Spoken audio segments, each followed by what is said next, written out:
Good morning, true crime friends. How y'all doing? Look, I'm in the upper room today, but don't you panic. It's still just me.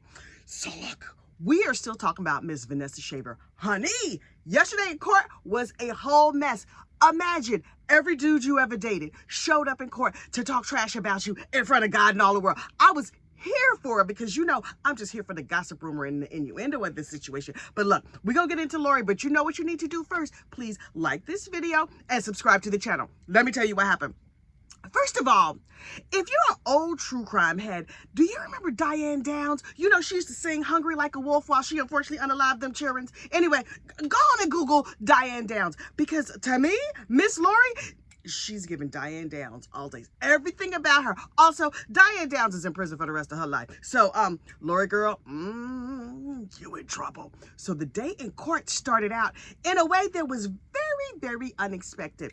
Laurie was like, Your Honor, I promise to tell the truth. I have a couple of complaints. And I was like, here, this heifer go. Okay, what's she gonna say? And she was like, she didn't say this herself. She said it through her lawyer. Your Honor, I have been monitoring social media since I'm out here in these free streets. Y'all are not safe down there in Claremont, Florida. And I've noticed that some of the witnesses, they have been on social media and I do not appreciate it. And I think you should strike them from the case. And the state stands up and is like, Your Honor, she's out of her mind and maybe you want to go bonk her on the head with your gavel or something. And Your Honor was like, okay, there will be no bonkation in the court today. Crazy pants. Laurie, can you please tell us who you saw online? She was like, I saw Kendall and I saw this one and I saw that one. And the judge was like, state, and the state was like, right. None of the people that she's mentioning are gonna be witnesses in this case. And so maybe she should focus on not going to prison. Also, maybe focus on not being an unfortunate unaliver. And then she don't have to worry about who's posting what on social media. Ma'am, you are in the middle of a trial for unfortunately unaliving your husband. And you're worried about what his ex-girlfriend might have posted on social media. I see how we got here. Because she's totally unhinged. And so with that put to bed, she was mad. She was like, and she spends all of her time whispering to her lawyer directly into the microphone. She's like, well, I think this and I think that. And I'm like, let me tell everybody in this room to be quiet so I can turn up the sound, so I can eavesdrop on the little microphones. They don't know they got a mute button. Apparently they do not. So anyway, first a neighbor got up and was like, hey y'all, how y'all doing? These people seem so nice. Anyway, he was like, I was Laurie's neighbor and she sold me that little pink handgun that she allegedly, unfortunately, unalived her husband with. And the state was like, okay, great. Did she sell you anything else? And he was like, she sold me 9 guns. 9 guns. Do y'all, I understand for like hunting and other sports or whatever, but like that seems excessive. But okay, whatever. So she sold 9 guns to the neighbor. And then when the cops came calling a few years later, here, take the gun. I don't want nothing. She always seemed crazy to me. You can have the gun. He didn't want a receipt. He didn't want nothing. He was like, please take this gun, get it out of my house. I don't want any parts of that. And so they were like, okay, great. Is there anything else that you want to share with us about this crazy lady who was your next door neighbor? And he was like, one time I saw somebody walking out around on her property when I don't think she was home. And I was thinking to myself, how is this relevant? How is this relevant at all? But he was just like, it was just a silhouette. I didn't fully see them. I just saw a silhouette moving on her property with my eyes at a time that I suspect maybe she was not home. Sir, is this evidence? How you know that wasn't her moving? It was a silhouette that you saw from 10 acres away, and you're not even sure if she was her. Sir, I'm not sure why you brought this information, but thanks for playing. Unclear. Anyway, next, her husband Travis took the stand. And I was like, Travis, are you okay? Blink twice if you need us to rescue you. Oh, I got a little amphibian in my throat. Hang on. Laurie's husband, Travis, takes the stand. And he's cute, and he's nice, and he's docile. And I know he's like, ooh, please let her get convicted. That way I don't have to divorce her crazy behind. I can be safe. Because let me tell you something. If your spouse unfortunately unalived a previous spouse, you got to be nervous to leave them. Because clearly she doesn't do breakups well. She killed the last dude, allegedly, for entertainment purposes only. Anyway, So I'm sure old Travis is nervous as can be. And he was like, yes, I'm an ex-con. Okay. He's like, I was going to church. I was trying to get my life together and trying to do better. And I met this evil trollop. I mean, I met my lovely wife. No, I did not just call her an evil trollop because that would be wrong. And I love her very much. And then he tells their love story. They were friends. He was a friend of a friend, blah, blah, blah. They were like double dating. See, Travis has a twin brother, and Travis and his twin brother met these girls down at the gym, and they were hanging out, and then both couples got married. That's so cute. But then Travis got alienated from his family, only he didn't make it sound like that. But I've read all the backstory, and I've seen all the things, and Travis don't really speak to his family. By the by, Travis' mom and them are over there in the chat on Brandy Churchwell's, you know, the 13th Juror podcast. Like, she does a live stream of this trial. Travis's family is over in the chat. So we have to be nice when we talk. I can't be real reckless. Look, I'm going to be in charge of her chat, in charge of her live stream on Friday.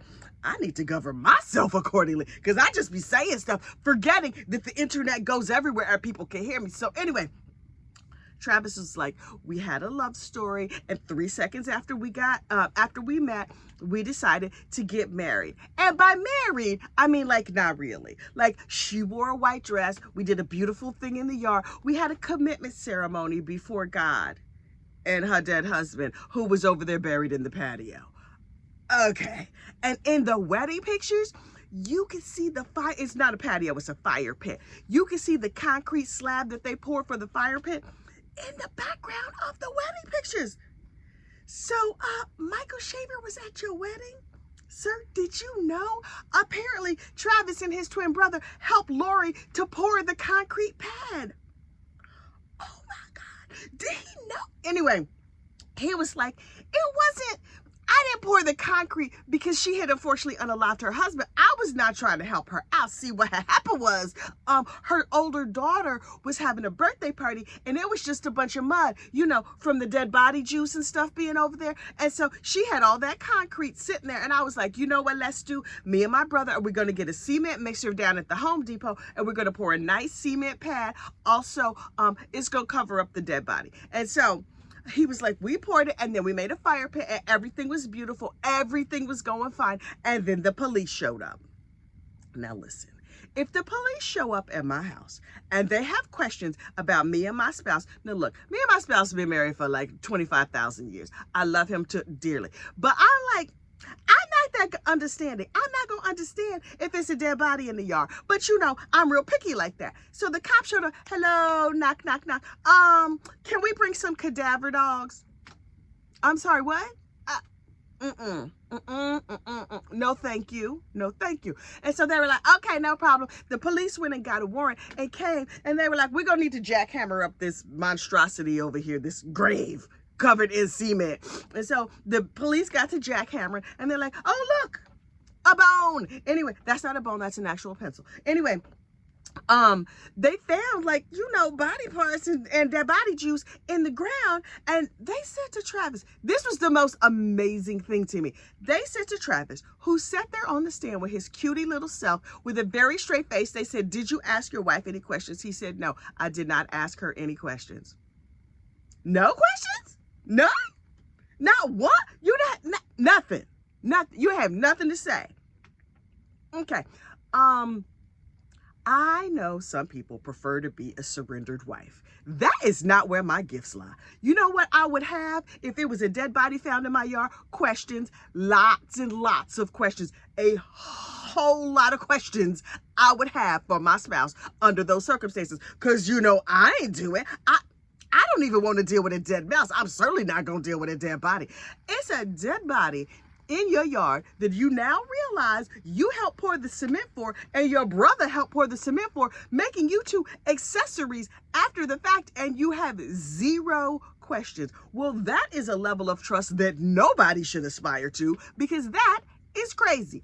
But then here's the thing. Maybe he didn't have any questions because he already knew what time it was. He probably was like, okay, girl, we in trouble. What else gonna do? That's the conversation they had in my mind. Now, the actual conversation they had, I do not know. But you know what I do know? That first wedding, their commitment before God, it was not paper. There was nothing. They didn't go to the courthouse. They were like, legal paper? Why would we do that? Apparently, though, they told all the guests, yes, we're getting married. They didn't bother to tell the guests or the minister or anybody else. We didn't go to get a wedding license. There's nothing to sign. She's just gonna wear a white dress out here in the mud in the yard, and the dead body over there. Hope the dress don't have no dead body juice on it. And then they just got married. Then after the body was found in the yard, he's like, let's go get some paper on this. Let's go. We're gonna go down to the courthouse and we're gonna sign all the things. So they got together, married under the spirit or whatever. And like 2015, 2016, they got married on paper, like for real. So he could not testify against her in 2020. Coincidence much? I think not. They have 2 kids and they living over there happily. Look, my notes are over here. And so I'm just like, okay, Mr. No Questions. He did, however, share his thoughts and feelings with a counselor. And you see, remember when I mentioned he was an ex-con? He's like, I'm working hard to get my life together. And I personally really, really admire that. He was going down to the church. And you know how at the church they have like these like lay pastors, lay ministers, somebody who just like counsels the people and helps out or whatever. Well, the little counselor took the stand, and because he's not like an official counselor, it's no like confidentiality or nothing like that. I was like, oh, sir, I know you know all the tea, tell me every single thing. So apparently, Travis said to his counselor, I mean, it's not like her ex-husband is missing. It's more like he's no longer walking this earth. Oh, okay. It should be noted that the unfortunate unaliving took place over at Laurie's house before Travis knew Laurie. Good for you, Travis. Also, you have terrible taste in women. Boy, I hope your kids is okay, because this situation is bad. And did they have the counselor take the stand to testify to what Travis told him? Oh, yes, they did. Now, that could be hearsay. I don't know how all that works, because as shocking as it is, I am not a legal scholar. But you know what I am? A true crime enthusiast and local gossip. So anyway, Travis got up there. He's like, everything is fine. My family is fine. Everybody loves everybody. Everything is good. And then he got off the stand, and I'm like, something in that milk ain't clean, boy. I think you've been lying to yourself, lying to others, probably both. Anyway, he told his counselor, yeah, the dude is dead, only not in so many words. So the counselor was like, boop, boop, boop, boop. Hello, police. Can I have a conversation with y'all? Because this dude done come. Listen, yes, I'm the counselor, but you know, I don't have like real confidentiality or nothing. So if you come on down here, I'm just going to tell you every single thing. And the police were like, thanks so much for calling. And they went on down, and the counselor told them every single thing. And then later, the counselor got on the stand and was like, that's what he said. Seems fishy to me. I don't know why he didn't have no questions, because I would have had 25 questions, but that's just me. And then they had a neighbor come up, another neighbor. And the neighbor was like, it's a rural community. We live out there in the country or whatever. I do not understand the appeal of that, but I understand that some people like the country. Good for you. It's just not for me. So anyway, she's like, and one time we had this neighbor who had a cow, and the cow died. And I'm like, okay. And she was like, but the neighbor didn't pick up the cow or clean up the cow or bury the cow. She just let it rot in the field, and the smell was terrible. I have questions. Country friends, what do you do when a cow dies? Do you put it in a, like, do you bury it? Do you eat it? I don't know. Oh, I hope you don't eat it. Ew. I guess it depends how it dies, because I eat cow all the time. It's dead, but it's like killed on purpose. Okay, I've gotten off topic. Anyway, hang on. Where do hamburgers come from? Anyway, probably not dead cows laying in a field down there in Florida, I'll tell you that much. So this neighbor was like, look, one time one of the other neighbors had a cow who died. And I was like, girl, tell me everything, because you know I'm nosy, and clearly I could tell you were part of the gossip club too. And so she was like, and so that smell was terrible. And then finally it went away. But I recognized the smell of death. So when Laurie's husband went missing and I smelled that same dead cow smell, I said to myself, It's something fishy over there. But we live in the country, so I didn't call the police because you're not supposed to be calling the police on your neighbors. That makes you a bad neighbor. Plus, I ain't have no proof. Plus, I was looking at her real close, and the defense attorney was like, "You couldn't even see her property," and the neighbor was like, "Yes, I could because I could stand right here." Listen, let me tell you something. There is nothing like the ingenuity of a nosy neighbor. Oh, a nosy neighbor is standing in the bush. She be on her roof. She be on the deck. She will stand wherever she needs to stand to look over in your yard to see what's going on. So if you're thinking about unfortunately unaliving somebody and burying them in your yard, you better think again. And so the neighbor was like, "Smell like a dead body to me." I smelled that smell before and I recognized it. And I was like, "Okay, neighbor." Anyway, so she didn't call the police because she didn't have no proof. And I was like, okay, completely reasonable. Then this lady gets up on the stand, Miss Vanessa. And I was like, who is Vanessa? She's not a neighbor. Miss Vanessa, very beautiful, very demure, and she seemed a little bit sad. And I was like, is she a relative of the decedent? And then we found out who she really was. Miss Vanessa was married to Jay. Jay was having an affair with the evil trollop. The accused, Laurie Shaver. And so Vanessa was like, I didn't know my husband was having an affair. I had no suspicions. I was minding my own business, working at my job, doing all the things I'm supposed to do. Periodically, I would go on Facebook, but not that much. And I was just living my life. And then my wedding anniversary is coming up and I get some flowers. And I'm thinking to myself, oh my goodness, flowers at her job. Now, you know how it works with flowers at your job. You get flowers at the job, everybody wants to know every single thing. Like, girl, what's the occasion? What does the card say? These are beautiful. What flowers are they from? The whole thing, right? So she gets flowers at the job. All the girls gather around and she's like, oh, read the card, Vanessa girl, read the card. What romantic thing did your husband say? Honey, I wrote this poem down. It was utter doggerel. Also, I loved it. It said, oh, wait, where is it on my notes? It said, roses are red, violets are blue, your husband's a garden tool, my wife is too. Call me, we need to talk. That's not the message you want the girls at the office to hear that you got. And so she was like, what? So she checked her Facebook messages and found, how like if somebody who you don't know or you're not connected with or whatever sends you a message, it goes to like a secret hiding place in Facebook.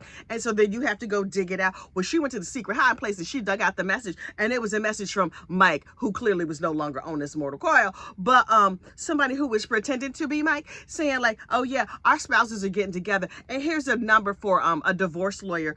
You should divorce your husband. So Vanessa has some good common sense, and she was like, well, let me talk to my husband Jay first, and then please stop texting me because I don't know nothing about you. And that is when Vanessa confronted Jay. Like, excuse me, somebody sent me these flowers, tells him the whole story, and he's like, baby, I'm sorry, please take me back. Please, baby, please, baby, please. And so she's like, right, but you got to get rid of the evil trollop. And that is when Jay discovers the evil trollop. I probably should not name call people, but if you out here, unfortunately, unalive people, I feel like I'm within my rights to call you a name. So anyway, evil trollop Laurie Shaver is like, wait, but I tattooed your initials on my chocha, and so me and you love each other and we're gonna be together. He's like, it's gonna be a no for me, dog. And then he went back to his wife, right? And so him and his wife patched things up and got together. You know what I'm not gonna do? I am not going to go to the murder trial of my husband's mistress and keep that husband. I might do one. I might keep my husband. I might go to a murder trial. I'm not going to do both. If I have to go to the murder trial of your mistress, you should just count yourself lucky that we are not at your murder trial now. I'm not threatening to, unfortunately, unalive nobody because that would be evil and that would be wrong. I'm just saying I am not a surrendered wife like that. That is not where my gifts lie. And who could possibly blame me? This lady's public humiliation is out here for God and all the world to see. And I was leaning in close, bless her little heart. And then she wept a little bit and she talked about the affair. She never mentioned the chocha tattoo, which I think that should be barred before the jury, but okay, I guess maybe not. Anyway, and then she got off the stand. And then Jimmy, what was Jimmy's name? Child? Jimmy Lee Ballou? Jimmy got up there and they said, Jimmy, can you spell your name? Now, first of all, okay, close your mind and picture it. Southern Santa Claus, right? Jimmy is cute. He's round. He got a full white beard. And he walks in and he's like, I'm a car salesman. I sold them a car. And I was like, oh, okay, it's just their car salesman. I don't know why their car salesman would be here. And he was like, yeah, Laurie came in there with her old man. I was like, oh, he's extra country. This boy country as an ear of corn. Okay, Jimmy Lee, go on, tell us. And they said, well, Jimmy, introduce yourself to the jury. And he said, hey, y'all, I'm Jimmy. I was like, me some Jimmy. Anyway, and so he was like, she came in and her old man bought a car, and then like a week later she came back in short shorts and cowboy boots. What in the Dukes of Hazzard is happening? Is that an outfit? Now listen, I am not up on all the latest Southern fashions, and I do have shorts, though they are not short shorts, because child, the Lord has blessed me with too much junk in the trunk. I will hurt somebody in a short short. And I do also have cowboy boots. Oh yes, I do. But they just feel like fashion. They not for function, not fashionable at all. Anyway, I mean, they're not functional at all. They are very fashionable. Anyway, so I was like, and then what happened? And he was like, me and my old lady, we've been together since '01, but we was like on a break or whatever. I was like, wait. Let me guess. You got to see her tattoo. Right. He's like, yeah. You know, me and her had a physical relationship and then I ended it. Could it be because she's crazy? It's possibly because she's crazy that you ended that relationship. And he was just like, yeah, I had to let her go. And then he went back to his old lady and they were like, okay, thank you for coming to court, Jimmy. And then he got up to leave and his whole family. It was like Jimmy had a family reunion down there at the court. You know what I'm not going to do? Again, so that I can be clear, I'm not going to go to the murder trial of my husband's lover and stay married. It's one or the other. It's never going to be both. So Jimmy and his wife and his 12 kids and their dog, their cat, the grandkid, the whole family came to the murder trial and the whole family filed out past the cameras. And I was like, Jimmy is working with something. That's all I'm going to say to you. That he's so cute, charming, personal, and his wife is still there. Now listen, I got a friend in the courtroom, Miss Brandy Churchwell. She's down there in the courtroom. And she said that the wife of Jimmy was mean mugging Laurie the whole time. Who could blame her? Also, Laurie is still free. So you might run into her down at the Piggly Wiggly. You're going to have to move a whole town over or something. I was just like, look, this trial is too much. And then the detective got up there and I was like, okay, detective, what you got for me? This detective was so funny to me. She was just like, okay, yeah. We went down there. We did the investigation. We found a dead body. We found a dead body juice. I wrote the warrants or whatever. And the defense attorney was like, but how do you know it was her? Was there DNA in the grave? Well, no, but he was wrapped in a sheet from Kohl's, and she shopped at Kohl's all the time, justice for Kohl's. I'm willing to bet she used Kohl's cash to buy that sheet. So now she has defamed Kohl's cash and a whole human being. And the defense attorney was like, how do you know that he didn't die someplace else? The detective is like, it's not like he died on I-95 and then somebody dragged him home and put him in the backyard. Look like it's her to me. I think she did it. I was like, detective ma'am, you have spoken for all of us. And so the defense attorney and the detective went back and forth. And sadly, the defense attorney made no headway because that detective had no time for your mess. She got up there. She said what she needed to say. She scored her points 1, 2, 3 and was like, and that is that. And I was like, yes, ma'am. So look, let me just check my notes and make sure I didn't miss nothing. But because this Miss Laurie Shaver, honey, she's a whole mess. No, that's it. Look, we are back in court today. And I will be watching. I will be perched. I hope you will be too. Don't forget to like this video, subscribe to the channel, and I will see you soon. Bye.